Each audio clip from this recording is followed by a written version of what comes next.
One even commented, it's confirmed Miles Carew is a millennial. Now, when That they can't be watch further this, from the truth, you know.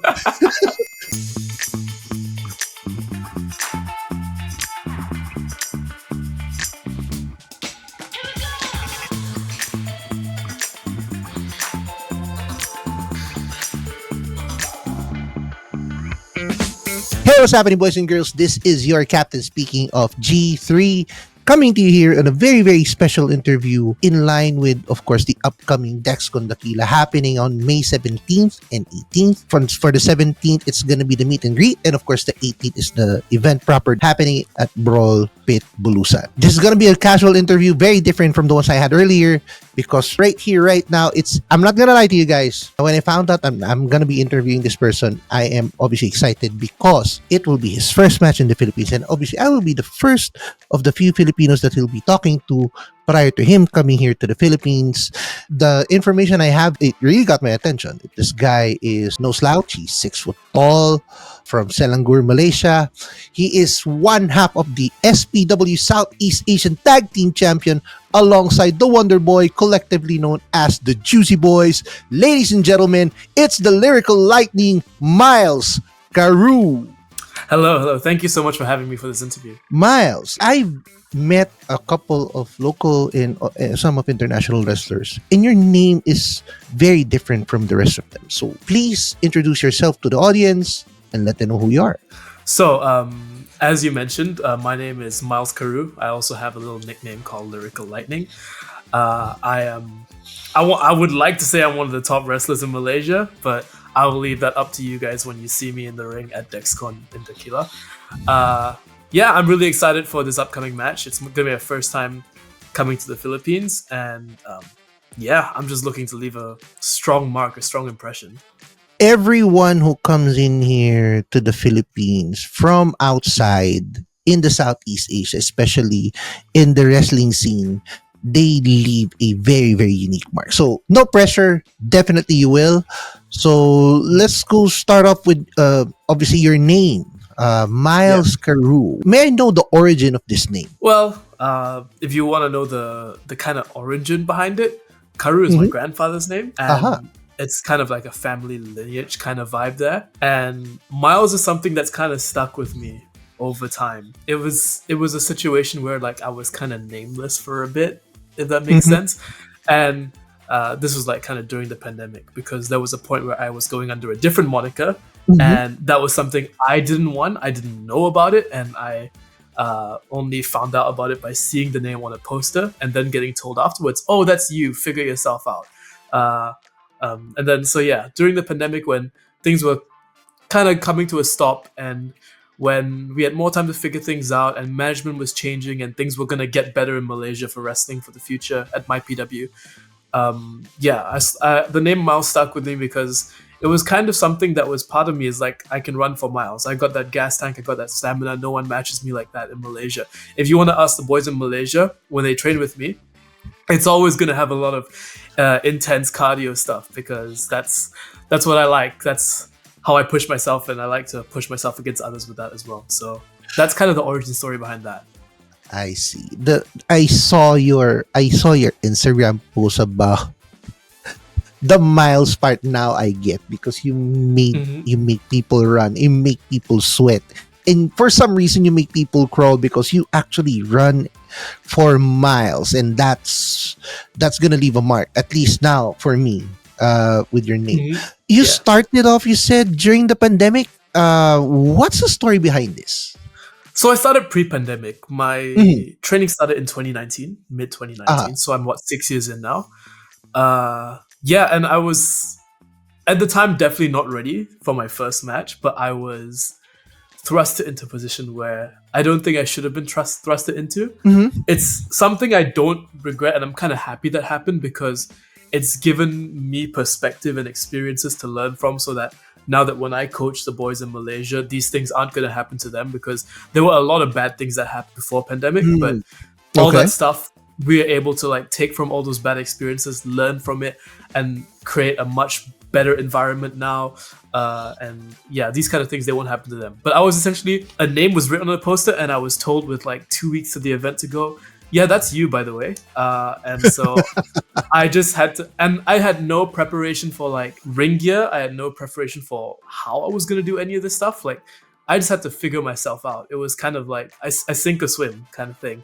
And I don't really know if I sank or I swam, to be honest. But coming out of the pandemic, I've definitely become a good swimmer since then. From how you started and how it's going, I was actually staring at that picture of yours. You were like, the internet says you're 6 foot, but you were so skinny at the time. I saw your IG. I was like contemplating, how did this guy ended up so buff? I think like I may look buffer than I am sometimes because like cameras and lighting and all that. But yeah, I was like pretty because that time I was like 16 years old. I want to say 16, 17 years old. Okay. I was 6 foot tall, but I was only about 50 kilos. Fast forward now, I am 21 years old. I'm still 6 foot tall, and I'm about 80 kilos now. So we're slowly moving on up and hoping that we can slowly keep the progression going. And there's progress, especially in how are you doing your matches. I've seen a couple of those online, and well, it makes me wonder. Every time I look at your matches, it sometimes makes me wonder you can be a musician by profession due to your lyric twisting rap that gives you the title, of course, of Lyrical Lightning. And it always entertains me, like other progressors, like they have their big grand intro. You do a different kind of flex. You rap. You actually write stuff like that. And I'm sure you edit some of those, especially with the latest one for the Philippine promotion. You were poking on Maxx and Shivam, and I was like, I don't know how Miles is going to post this. If we have a jumbotron, we would post this. I don't know how people will react to it. Why wrestling though? I mean, you're a man of different skills, especially with your rapping. You said you're 21, 6 foot tall. What gave you the inspiration? What got your attention? Wrestling was always something I wanted to do. So, I mean, like, I've always been infatuated by it as a kid. And so when the opportunity presented itself and I was able to get my start in it, that was a no-brainer for me. Now, the musical element has always been part of me since I was a kid. I've always been pretty musically strong. In fact, this is the first time I'm trying a rap out actually with the show for Dexcon. Every time before that was more singing and other musicianship kind of things. But I was like, you know what? When I've got two people to diss for the first time, the easiest way for me to probably figure this out is to write like almost a diss track kind of vibe with the rap. And I tried something new. And I'm kind of excited for it. So obviously there's no Jumbotron, I don't think, with Dexcon. So because usually when I make my entrances, I've got the whole music video premiere out there and I make my entrance with that. And that's different. No one's ever seen anything like that in this region. So this is something I bring that's different to the table, and I always leave my mark with it. So I'm still going to rack my brain to figure out how you can get as full of a Miles Carew experience as you can without necessarily having the big Tron. Right now, I'm actually staring at the video you posted at Dexcon.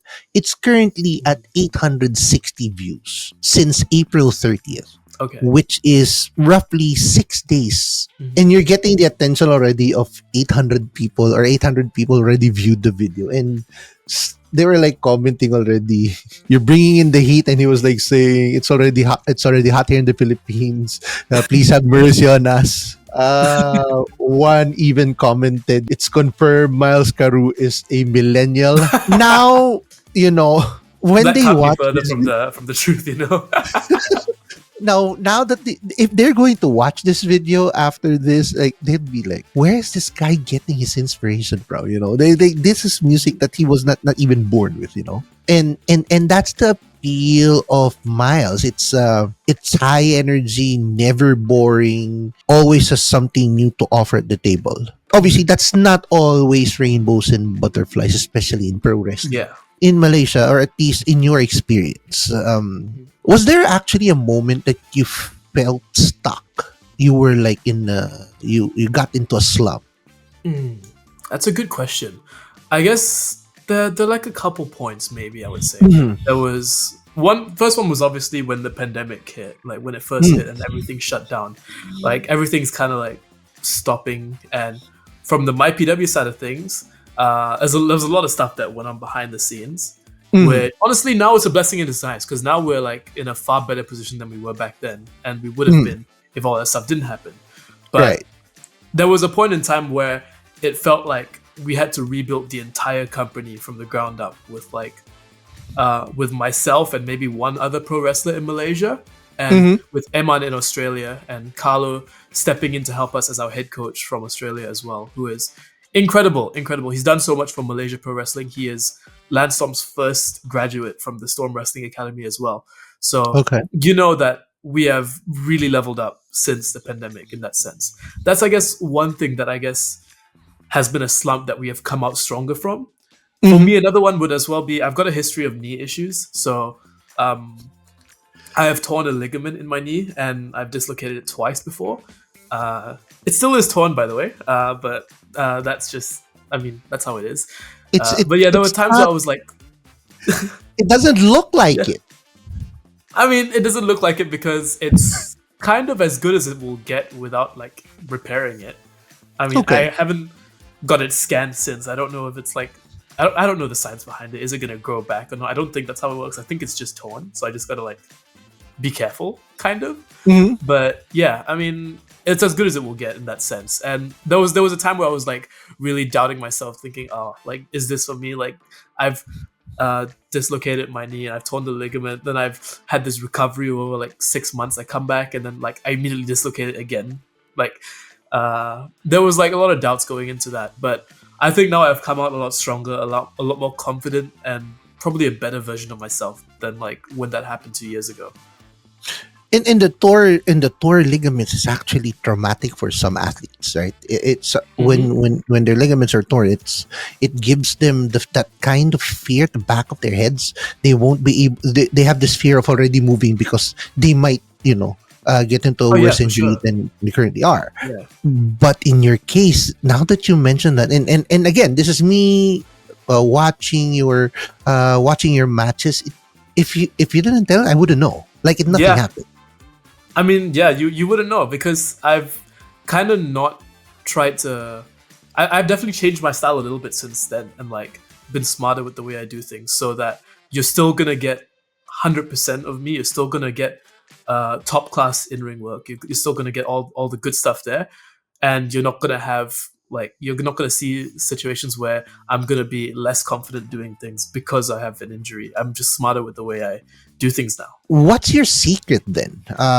Again, I as I mentioned, I've seen your matches, and your height is actually an advantage for you. The change in your build was actually done in 2 years, as I mentioned. What's your secret in being fit? I don't have a secret. I just really kind of go to the gym and I stick to a routine and I kind of just do that. I mean, slow progress. I mean, it's not going to be fast progress. It's slow, right. But we slowly get where we want to get. Like obviously, I want to get even bigger. I want to like look more impressive, but like I'm not at that point where I'm trying to sacrifice so much of like my outside life as well to like kind of focus on that much harder. But for me it's like slow consistency. As long as I'm like keeping up with my consistency and I'm at a place where I'm happy with my build and everything, I'm happy the way I'm trucking along. So I'll just keep going with that. Give your viewers and your new viewers, of course,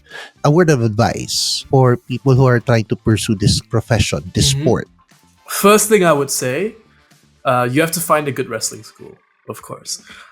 Now, of course, when you look around the region, there are different options based on, I guess, what they cater to as well. So what I would do, if you can, try to talk to different people who have experiences. So like if you're able to get yourself in touch with some of the wrestlers and find out their experiences in certain promotions, like where they train, amazing. If you can ask them more.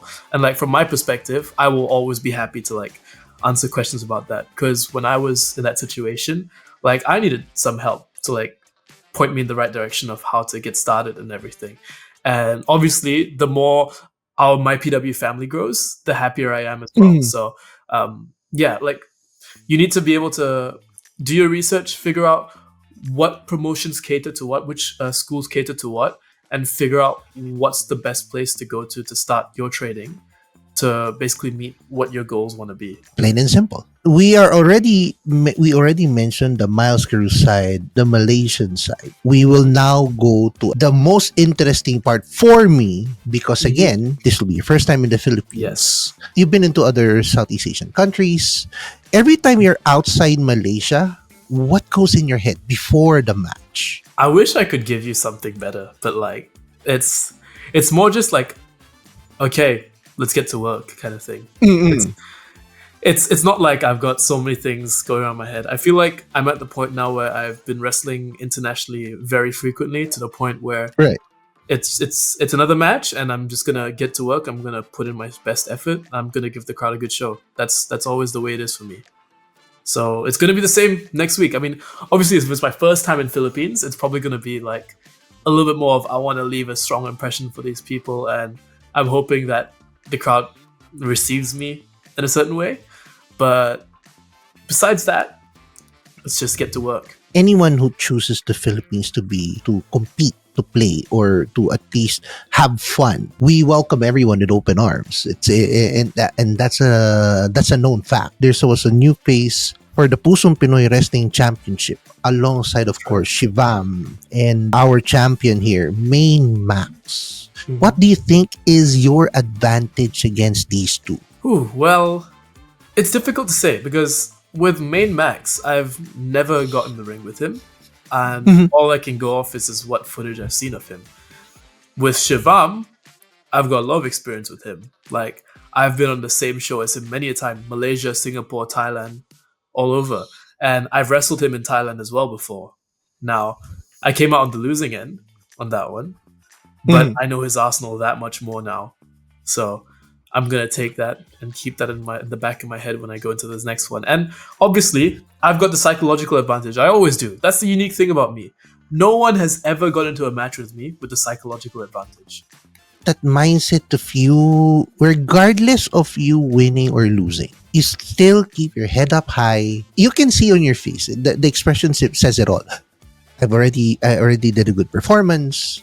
Now let's call it a day, and then you continue doing what needs to be done after your match. I mean, you can't make like bad things affect you mentally too badly, because if you allow yourself to get mentally affected by something in that sense, then you're gonna spiral, right? You can't do that. You gotta keep your head up. You gotta just keep going. Yes, something happened. Okay, that's happened. What am I gonna do to control that now? I can't do anything about it now. Something's happened. I gotta look to the future. And speaking of the future, a pop-up question just came into mind. What will make Miles Carew quit? Ooh, that's for me to know and for everyone else to find out if they ever will. I don't think that will happen at all. Probably after the match, I'm gonna ask you a few more questions about your experience, because right now, let's just gonna keep it exciting.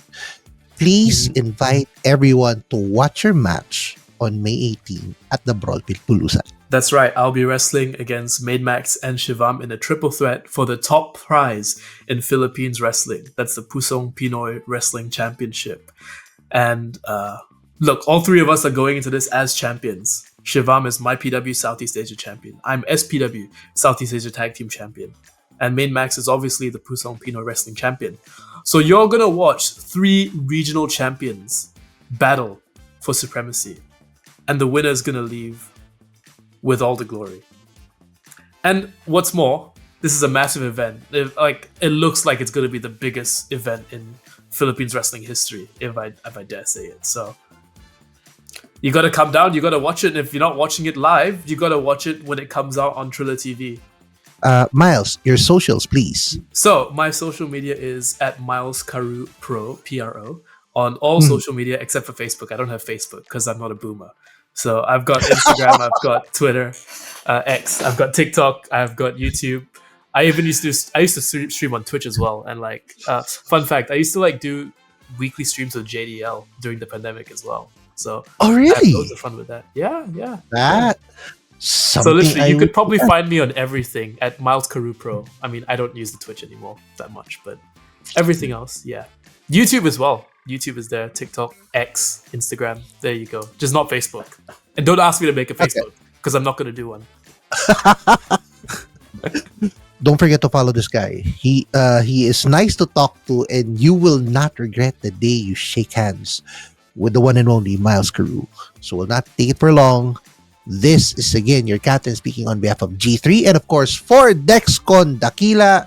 We'll be signing out, and I'll see you on that match.